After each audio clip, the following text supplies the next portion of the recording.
प्यारे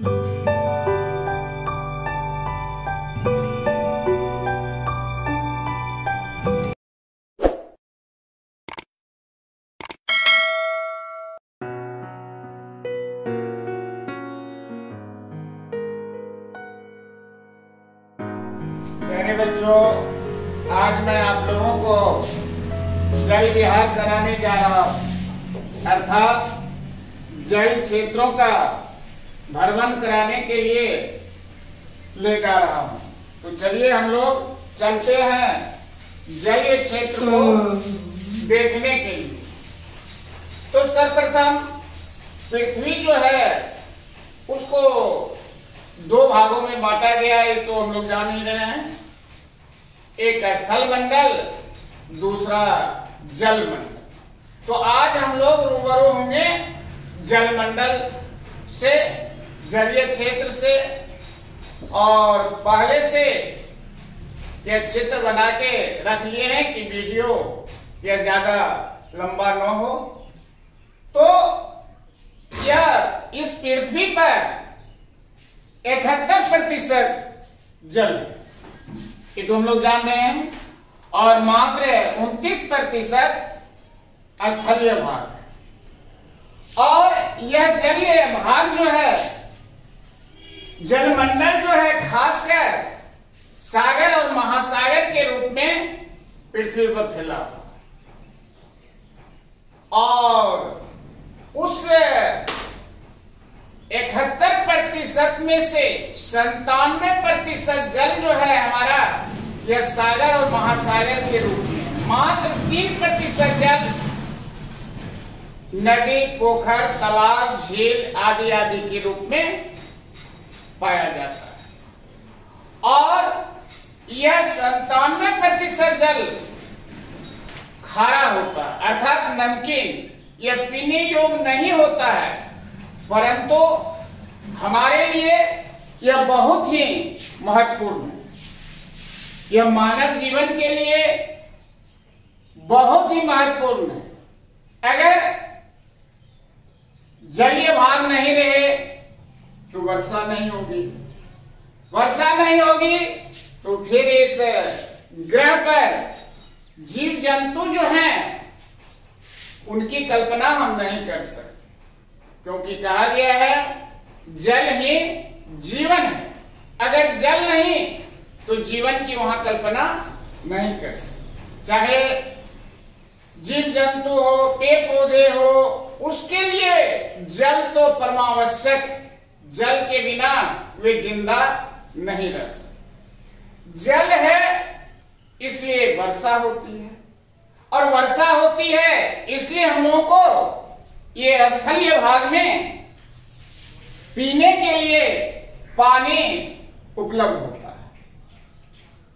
तो इस में अब हम लोग देखें कि ये जलीय क्षेत्र जो है इसको कितने भाग में बांटा गया। तो मानचित्र में हम देख रहे हैं कि ये प्रमुख 4 महासागर के रूप में जलीय भाग बटा हुआ है। एक है प्रशांत महासागर, दूसरा है अटलांटिक महासागर, तीसरा है हिंद महासागर, और चौथा है आर्कटिक महासागर। अब हम लोग सागर के ये जो है गहराई, औसत गहराई और अधिकतम गहराई को देखें तो औसत गहराई इस महासागर की 4.25 किलोमीटर होती है। औसत गहराई एवरेज जो है वह। इसके बाद अधिकतम गहराई लगभग 11 किलोमीटर तक है, और वह 11 किलोमीटर की गहराई ये प्रशांत महासागर में पाई जाती है, जिसे मेरियाना खाई कहते हैं। और उस मेरियाना खाई में विश्व की सर्वोच्च चोटी माउंट एवरेस्ट को उठा के रख दिया जाए तो वह भी उसमें डूब जाएगा। और 8848 ये मीटर के लगभग हैं उनकी। तो यह 11.11 किलोमीटर इसकी गहराई, और यह मेरियाना खाई में, और यह सबसे बड़ा महासागर के रूप में जाना जाता है। और यह जो है, इसका क्षेत्रफल जो है 1652 लाख वर्ग किलोमीटर, 1652 लाख वर्ग किलोमीटर का क्षेत्रफल है प्रशांत महासागर, और विश्व का सबसे बड़ा महासागर। अब इसकी स्थिति हम देखें कि यह कहां है। तो यह देखिए कि यह एशिया है, एशिया इधर यूरोप। तो एशिया और यूरोप के पूर्वी भाग में, फिर दोनों अमेरिका के पश्चिम भाग में यह फैला हुआ है जलवायु प्रशांत महासागर के रूप में।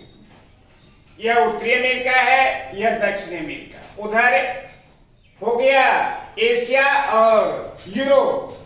तो एशिया और यूरोप से पूरा, उत्तरी अमेरिका और दक्षिण अमेरिका से पश्चिम या स्थित है। तो यह प्रशांत महासागर की बात हो गई। दूसरी है, इसके दूसरे नंबर पर जो आता है क्षेत्रफल के दृष्टिकोण से, यह है अटलांटिक महासागर। अटलांटिक महासागर, इसका आकार जो है यह अंग्रेजी के एस की तरह है, एस इस रूप में।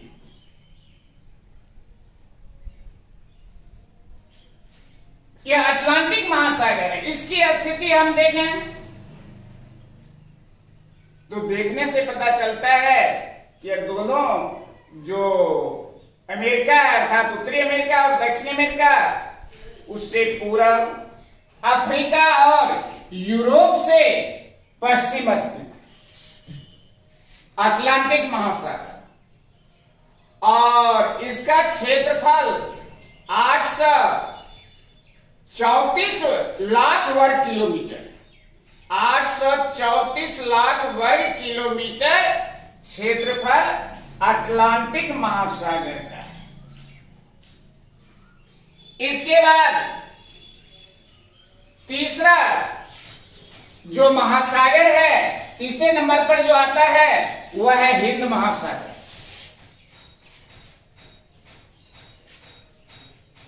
उसकी स्थिति एशिया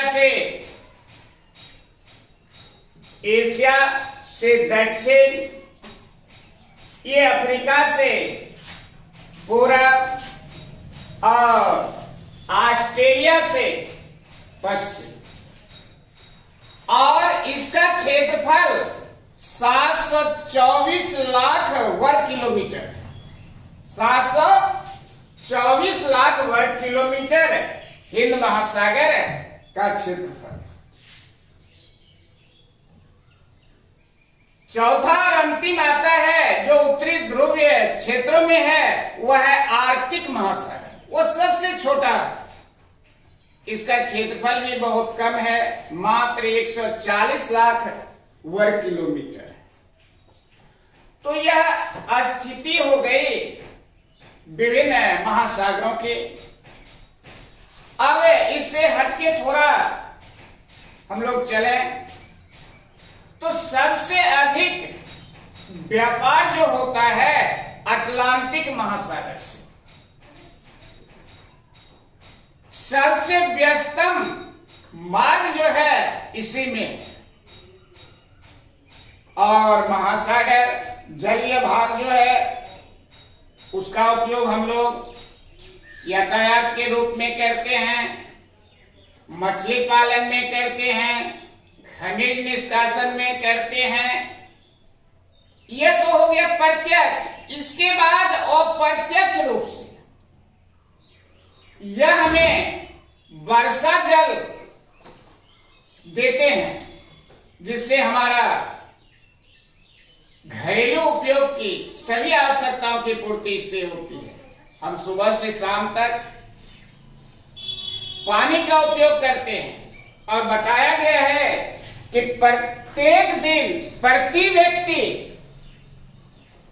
को औसतन 150 लीटर पानी की जरूरत होती है। 150 लीटर पर व्यक्ति पर डे पानी की जरूरत वह महसूस करते हैं और उसका उपयोग करते हैं। और लिख के पहले भी ये डाल चुके हैं, देख लेना कितना उपयोग करते हैं। अब एक आता है इसी से संबंधित जल मंडल से कि जल चक्र। तो जल चक्र क्या, इसको देखें। तो हम लोग जानते हैं कि ताप का सबसे बड़ा स्रोत सूर्य है और वह जलीय क्षेत्रों पर पड़ता है, खासकर महासागरीय क्षेत्रों में। तो वह वाष्प के रूप में पानी बदल जाता है और वह फिर वायुमंडल में जाता है। वायुमंडल में पहुंचकर बादल बनता है, फिर बादल से वर्षा होती है, वर्षा जल फिर धरातल पर आता है। धरातल पर आने के बाद वह जल फिर नदी के मार्ग होकर महासागर तक पहुंच जाता है। इसी चक्र को, जल की इसी क्रिया को, इसी चक्र को जल चक्र कहते हैं। महासागर से चला, बादल बना, वर्षा हुई, फिर नदी के द्वारा फिर समुद्र में पानी पहुंच गया। तो यह क्रिया, यह चक्र जल चक्र कहलाता। तो बच्चों, अब हम चलें आगे। तो इसमें एक और बात आती है ज्वार भाटा की। ज्वार भाटा, अब इसको हम मिटा रहे हैं।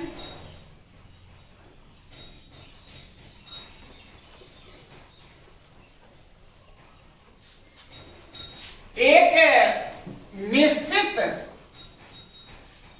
अंतराल के क्रम में या एक निश्चित अंतराल पर समुद्र का जल का ऊपर चढ़ना फिर नीचे गिरना, इस क्रिया को ज्वार भाटा कहते हैं।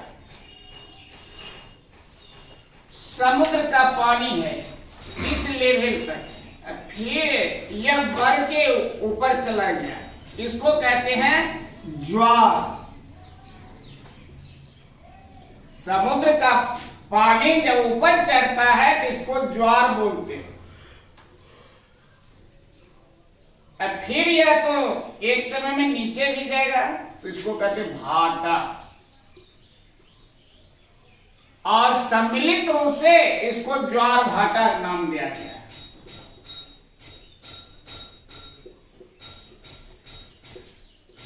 ज्वार भाटा। और 24 घंटा 25 मिनट 24 घंटा 50 मिनट पर 2 बार समुद्र का पानी ऊपर चढ़ता है और फिर नीचे आ जाता है। 24 घंटा 50 मिनट पर 2 बार, अर्थात 2 ज्वार भाटा के बीच में अंतराल जो होता है 12 घंटा 25 मिनट। हर 12 घंटा 25 मिनट के बाद मान लिया जाए कि कोई ज्वार भाटा आया लगे तो इसमें अब दूसरा जो आएगा वह 12:25 यानी 12 घंटा 25 मिनट इसमें जोड़ देंगे। जितना समय होगा उतनी देर में यह ज्वार भाटा अगला आएगा। फिर उसके 12 घंटा 50 मिनट के बाद दूसरा ज्वार भाटा आएगा। तो इस प्रकार से हर 12 घंटा 25 मिनट के बाद ज्वार भाटा समुद्र में आता है। समुद्र का पानी ऊपर चढ़ना और फिर नीचे आना, यह क्रिया ज्वार भाटा कहलाता है। इसके बाद है कि ज्वार भाटा को कितने भाग में बांटा गया। तो ज्वार भाटा को 2 भागों में बांटा गया। एक को कहते हैं दीर्घ ज्वार,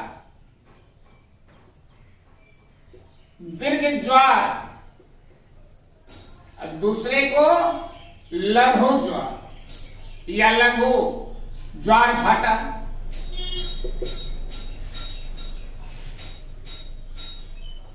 मान लिया जाए कि समुद्र का पानी समान स्थिति में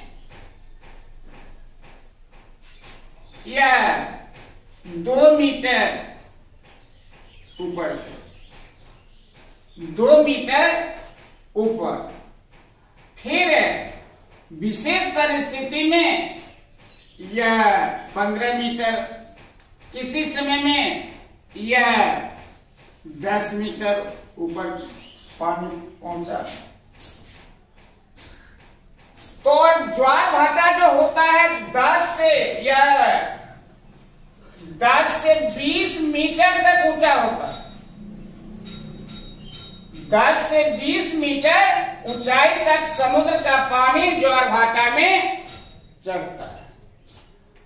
तो ज्वार भाटा को उत्पन्न कराने में सूर्य और चंद्रमा का योगदान होता है। सूर्य और चंद्रमा, इन दोनों का हाथ होता है। यह इसमें गुरुत्वाकर्षण बल है, जिसके कारण यह समुद्र के पानी को जो तरल रूप में रहता है अपनी ओर खींचने में बहुत अधिक सामर्थ्यवान हो जाते हैं, समर्थ हो जाते हैं।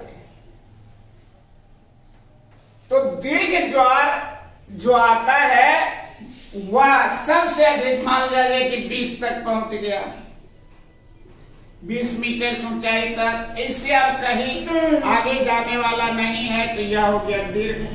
और सबसे कम तो वह हो गया लघु।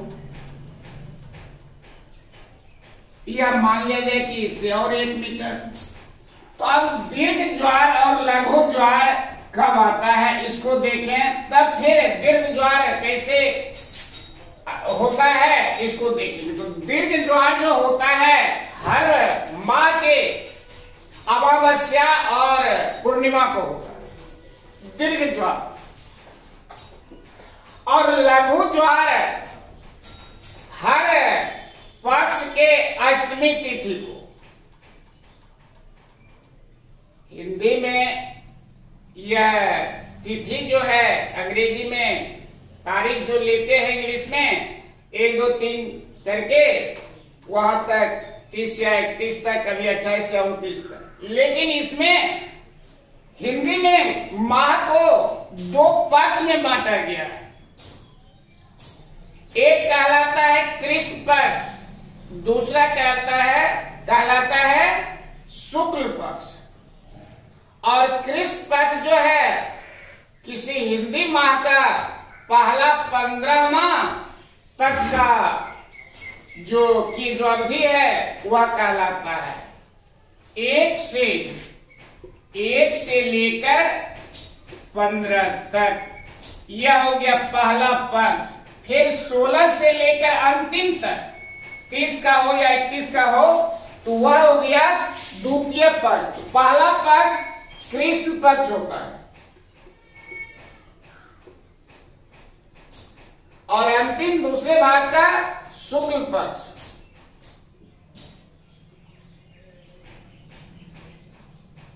यहां तक हो गया। और यह 15वां दिन या अमावस्या और अंतिम दिन यह पूर्णिमा होता है।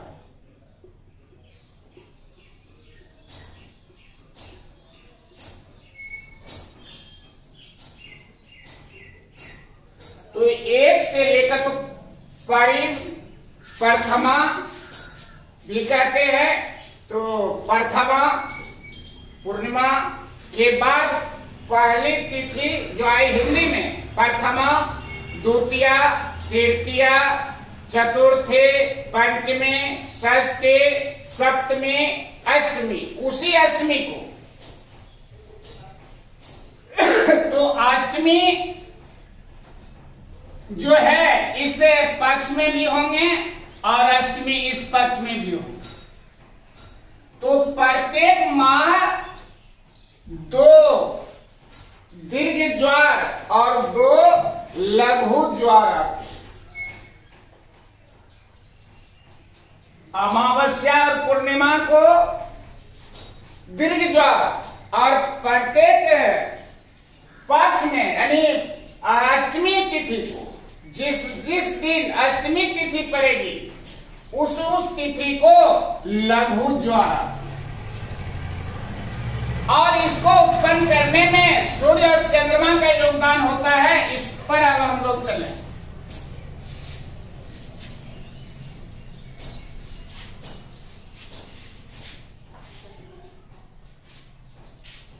मान लीजिए कि हमारी पृथ्वी है और इस पर जलीय भाग है और यहां चंद्रमा है, यहां मान लिया जाए कि सूर्य है। तो जब ये एक सीध में आ जाते हैं चंद्रमा और सूर्य, तो दोनों का ये जो है आकर्षण बल बहुत अधिक बढ़ जाता है। एक तो सूर्य का है दूसरा चंद्रमा का, दोनों का मिलके बल जो है उसका आकर्षण बल बहुत अधिक हो जाता है, जिसके कारण यह पृथ्वी के जलीय भाग को अपनी ओर खींचने में समर्थ हो जाते हैं। बहुत ऊंचाई तक उस तिथि को, पूर्णिमा और अमावस्या को यह तिथि आती है, ये दोनों जो है लंब रूप से एक सिद्ध में होती है, जिसके कारण सूर्य और चंद्रमा का बल मिलकर यह बहुत अधिक हो जाता है। और सबसे अधिक योगदान चंद्रमा का होता है। चंद्रमा पृथ्वी से बहुत नजदीक है, इसका गुरुत्वाकर्षण बल बहुत अधिक होता है और उसमें योगदान इस सूर्य का भी मिल जाता है। तो दोनों का बल मिलकर अधिक शक्तिशाली हो जाता है और ये पृथ्वी पर जो जलीय भाग है उसको बहुत ऊंचाई तक खींच, अंतिम ऊंचाई तक, वही कहलाता है दीर्घ ज्वार। इसके विपरीत लघु ज्वार में इसकी स्थिति जो होती है एक सिद्ध में नहीं, सूर्य यहां तो चंद्रमा यहां समकोण बनाते हैं आपस में।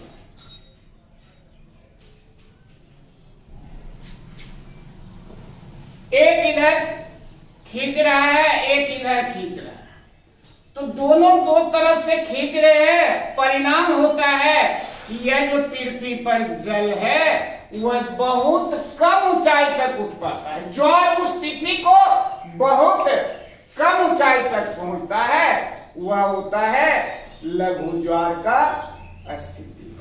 और यह स्थिति ये अष्टमी तिथि को आता है। प्रत्येक पक्ष के अष्टमी तिथि को लघु ज्वार। तो यह ज्वार और भाटा की बात हो गई। एक इसी में आता है जलीय भाग में, जल मंडल से ही संबंधित सुनामी।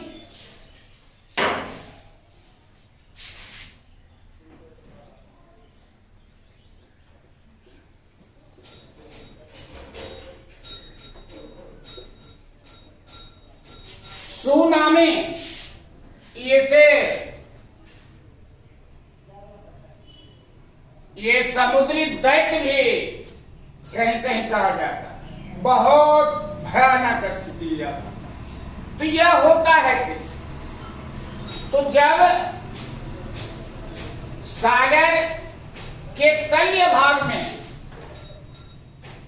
ज्वालामुखी विस्फोट होते हैं, तो उस विस्फोट के कारण वह समुद्र के जल को या महासागर के जल को काफी आंदोलित कर देते हैं, और वहां से जहां ज्वालामुखी विस्फोट होता है वहां से वह तेजी से चारों ओर पानी कई मीटर ऊंचाई पर फैलने लगता है, बहुत तेजी से, और आसपास के क्षेत्रों को डुबा देता है पल भर में। और फिर डुबाने के बाद उधर से फिर साफ करते हुए कुछ ही घंटों में फिर वापस समुद्र में आ जाए। तो यह स्थिति होता है सुनामी, बहुत खराब स्थिति है। और दिसंबर 2004 में जावा द्वीप पर जो हिंद महासागर में यह सुनामी आया था, उससे बहुत बड़ी क्षति हुई थी हमारे भारत के दक्षिणी भागों में और इंडोनेशिया में। तटीय क्षेत्र में बहुत सुनामी से हानि पहुंची। तो यह स्थिति बहुत ही भयावह होती है। तो यह हो गई सुनामी। इसके बाद इससे संबंधित ज्वार भाटा, फिर यह जो समुद्र है, महासागर है, उसमें धारा चलती, समुद्र का पानी में यह बहाव होता एक तरफ से दूसरी तरफ। देखने से पता नहीं चलेगा कि यह पानी का बहाव किधर है।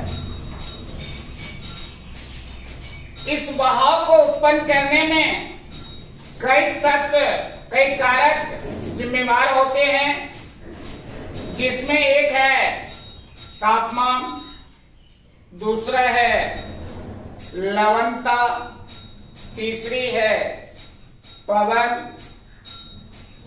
और पृथ्वी के घूर्णन का। ये चारों पांचों कारक मिलके इस समुद्री जल को एक जगह से दूसरी जगह लेके चलते हैं। तो समुद्र में पानी, तो सब समुद्र का पानी मिला हुआ है, जैसे मैप में हम देख रहे हैं जो पहले था, और वह सब पानी मिला हुआ है। तो समुद्र में एक तरफ पानी इधर से इधर जाता है, तो कहीं पानी इधर से इधर आता है, पानी सब मिला हुआ ही है। कहीं पानी इधर से इधर जाता है, कहीं इधर से इधर जाता है, यानी कि एक ही दिशा में बहाव होगा, अनेकों दिशा में पानी का, समुद्री पानी का बहाव होगा। तो इस को तापमान की दृष्टि से दो भागों में इसके तरंग को, करंट को बांटा गया है। एक है गर्म जलधारा, जो है समुद्र की गर्म जलधारा,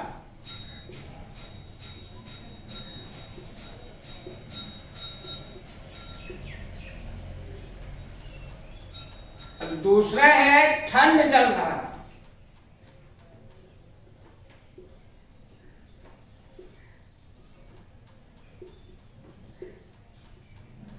तापमान की दृष्टि से जलधारा को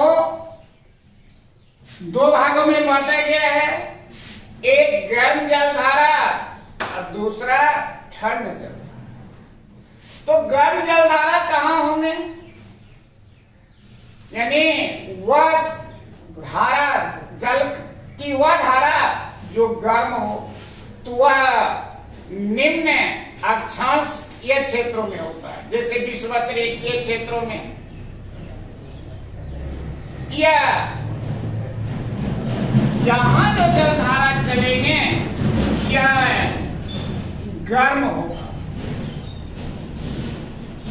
क्योंकि यहां सूर्य लंब रूप से प्रकाश डाल रहे हैं, जिसके कारण यह भाग बहुत गर्म होगा, और गर्म होने के कारण इसका पानी भी गर्म होगा, तो यह गर्म जलधारा हो गया। ठंड प्रदेशों में अर्थात उच्च अक्षांशीय क्षेत्रों में ठंड जलधारा चलती,